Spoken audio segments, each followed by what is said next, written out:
नमस्कार मित्रों, मैं इंद्रजीत वर्मा और आप इस समय हमारे साथ देख रहे हैं सीधी तस्वीरें राजपुताना राइफल डबल फर्स्ट पूर्व सैनिक सेवा संस्थान हरियाणा के तत्वाधान में आज यहाँ 11वीं बटालियन दी राजपुताना राइफल 61वां गौरवमयी स्थापना दिवस और साथ ही साथ जो है मिलन समारोह भी यहाँ पर मनाया जा रहा है। और आपको हम अंदर की ओर लेकर के चलते हैं तो आपको बताएंगे कि अंदर बहुत सारे हमारे जो पूर्व सैनिक है यहाँ मौके पर मौजूद, और आप यहाँ देख सकते हैं कि किस प्रकार से जो है यहाँ लोग यहाँ पर आए हुए हैं। फिलहाल उनसे भी जानकारी लेने का हर संभव प्रयास करेंगे।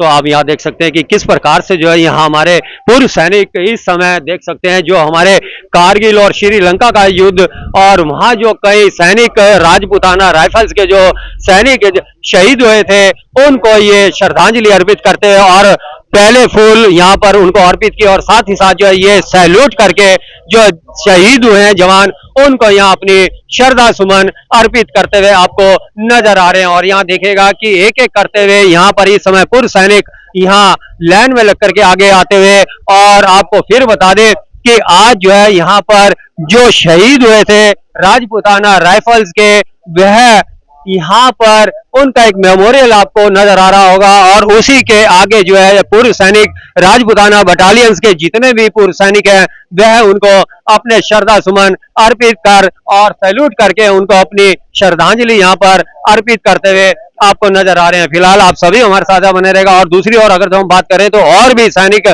यहाँ पर राइफल के जो है राजपुताना के वह मौके पर मौजूद, और अभी जो यहाँ इनके बड़े हैं उनसे भी हम यहाँ जानकारी लेने का प्रयास करेंगे। जो राइफल्स के मौजूदा यहाँ लोग हैं उनसे भी जानकारी लेने का प्रयास करेंगे कि वह अपने राजपुताना राइफल्स के जो इतिहास है वह भी हमें बताएं। और 11वीं बटालियन, जी हाँ 11वीं बटालियन की बात करें तो उसी के अंदर जो ये राइफल्स के नौजवान शहीद हुए हैं उनको यहाँ श्रद्धांजलि देते हुए आपको नजर आ रहे हैं। फिलहाल आइए हम उनकी ओर लेकर के चलते हैं कि किस प्रकार से जो है कारगिल युद्ध में और अन्य युद्ध के अंदर राजपुताना राइफल्स के जवान शहीद हुए थे, क्या कुछ उनका इस बारे में कहना है, कहना चाहेंगे सर आप? आज से 61 साल पहले 1 अक्टूबर 1964 को हमारी यूनिट का स्थापना दिवस हुआ था। उस दिन से हमारी यूनिट इस दिन को मनाती आ रही है। जब यूनिट का स्थापना हुआ उस टाइम हमारी यूनिट के सीईओ थे जनरल रिसाल साहब, यानी बाद में जनरल बने। इस यूनिट ने हर एक 11 राजरेप 1 अक्टूबर 1964 को इसका जन्म हुआ था। जन्म के टाइम यूनिट के सीईओ थे कर्नल रिसाल सिंह, जो बाद में जनरल से रिटायर हुए। जब से यूनिट की स्थापना हुई है इस यूनिट ने हर एक युद्ध के अंदर हिस्सा लिया है। हमारी यूनिट के पास में सर्वोच्च अवार्ड है वो है अशोक चक्र। बहुत सी गिनी चुनी यूनिटों के पास में अशोक चक्र है, जिसके लिए राजेश ढोचक को ये अशोक चक्र मिला था, जिसने उग्रवादियों के साथ लड़ते हुए अपने उच्च प्राणों के न्यौछावर कर इस मुकाम को हासिल किया था। हमारी यूनिट जब से रेज हुई है उस टाइम से हर एक युद्ध में रही है। हमने ओप विजय में, ओप कारगिल में और उग्रवाद के खिलाफ हमेशा लड़ाई के अंदर हिस्सा लिया है और ऊंचे दर्जे का प्रदर्शन किया है। यूनिट के पास में बहुत सारे जर्नल हुए हैं। आज के दिन भी हमारी यूनिट में 2 जर्नल साहब हाजिर हैं, जो एक जनरल सुरेश राधा कृष्णन सूर्य चक्रबार, दूसरे जनरल विश्वास राव। इसके अलावा यूनिट के पास में आज रिटायर्ड जनरल हमारे पास में general RS Yadav, general RS Shekhawat, brigadier Adish Yadav और बहुत सारे रिटायर्ड जनरल कर्नल और बहुत सारे जवान और सूबेदार मेरे साहब आए हैं। इस दिन को हम हर साल बड़े उत्साह के साथ मनाते हैं। मनाने के लिए हम एक साल हरियाणा में और एक साथ राजस्थान में इसको मनाते हैं। इसका मनाने का कारण यह है कि ज्यादातर हमारे जो जवानों की कॉम्बिनेशन है वो 50% जाट हैं और 50% इसमें राजपूत है, यानी कि 2 कंपनी जाटों की और 2 कंपनी राजपूतों की है। हमारा युद्ध का नारा वीर भोगे वसुंधरा है, बोल राजा रामचंद्र की जय। तो आपको सबसे बड़ा अचीवमेंट ये बताना चाहता हूं कि कारगिल की लड़ाई में हमारी यूनिट ने हिंदुस्तान के सर्वोच्च चोटी को हमने कैप्चर किया था 5770, जो कि टाइगर हिल से भी ऊपर था। लेकिन 27 तारीख को युद्ध विराम होने के बाद हमारी यूनिट ने 3 और 4 तारीख को अटैक किया था, जो बाद में मीडिया में हाईलाइट नहीं हुआ क्योंकि सीज फायर हो गया था। इस लड़ाई के अंदर हमारे जो शहीद हुए थे उसके अंदर कैप्टन हनीफुद्दीन, जिसके नाम से अगर हिंदुस्तान की आर्मी में कोई किसी शहीद ऑफिसर के नाम से कोई सेक्टर है तो वो है कैप्टन हनीफुद्दीन सब सेक्टर, जो पहले तुर्तुक सब सेक्टर था। जो वीर चक्रा है, उसके बाद नायब सूबेदार मंगेज सिंह, वो भी उन्हीं के साथ थे, उनको भी वीर चक्रा से सम्मानित किया गया। कानाराम, जिनको सेना मेडल से सम्मानित किया गया।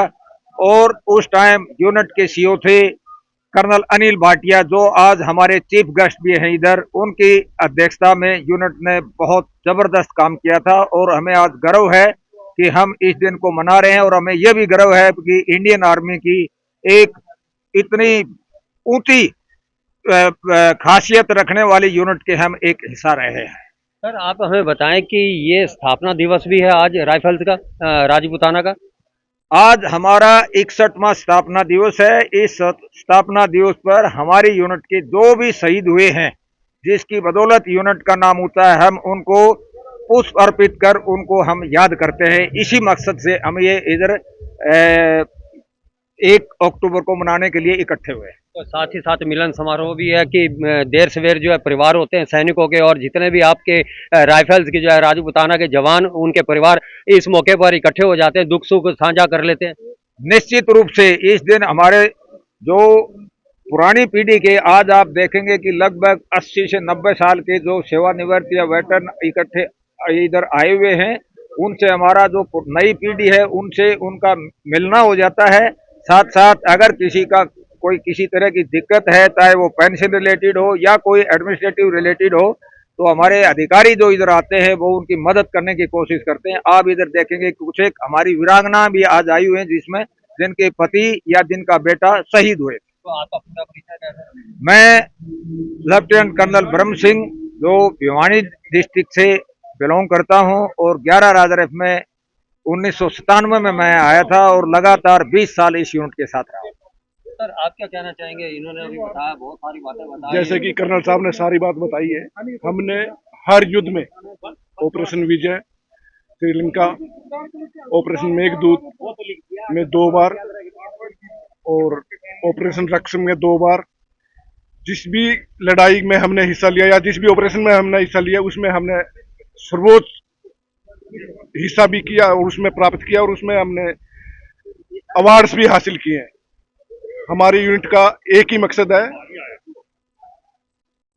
वीर भोग्या वसुंधरा, यानी कि वीर वही है जो धरती का सुख भोगता है, जो अपने देश के लिए, अपने मातृभूमि के लिए कुर्बान होता है या मातृभूमि की सेवा करने के लिए हमेशा तत्पर रहता है। ये मिलन समारोह इस बार कर्नल ब्रह्म साहब की अध्यक्षता में दानवीर कर्णगिरी करनाल में मनाया जा रहा है। इसको हम स्थापना दिवस तथा ये एक्समैन के लिए इसको मिलन समारोह भी बोलते हैं। मिलन समारोह इसलिए कि ताकि जो 40 साल पहले जो वेटरन आए थे या जो एक्समैन आए थे वो, और जो 40 साल के बाद आज 15 साल करके चला गया वो, यानी कि नई तीसरी पीढ़ी मिलती है। 3 पीढ़ियां मिलकर के आपस में बातचीत करती हैं, अपना दुख सुख, अपने पिछले जो भी उसके वार्तालाप या जो पिछले उसके वो है वो सारे यहाँ पर साझा करते हैं, ताकि जो नई पीढ़ी के लोग भी, जो यूनिट से हमारे पास 10 बंदे आए हैं जो ड्रेस में हैं यहाँ, वो इन पिछली बातों को आगे सीख सके ताकि उनके भविष्य में ये काम आए। सर, आप हमें ये बताओ कि इस सेना के अंदर सर्वोच्च मान सम्मान कौन सा होता है, चक्र कौन सा होता है? इसमें सबसे पहले परमवीर चक्र होता है, जो देश के लिए सर्वोच्च बलिदान के लिए दिया जाता है। उसके बाद अशोक चक्र है, जो हमारी बटालियन के पास है।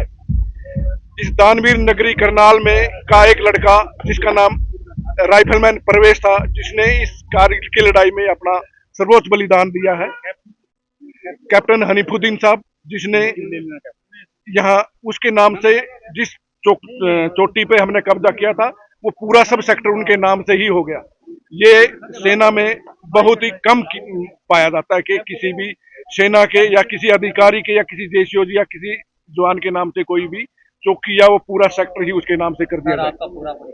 मैं कैप्टन राज सिंह जुड़े थे यहाँ पर राजपूताना राइफल्स के बहुत सारे लोग और उन्होंने अपनी अपनी जानकारी के अनुसार जो है इन्होंने यहाँ जानकारी दी। फिलहाल आप सभी हमारे साथ यहाँ बने रहेगा। करनाल से अपनी सहयोगी हरप्रीत के साथ इंद्रजीत वर्मा की रिपोर्ट।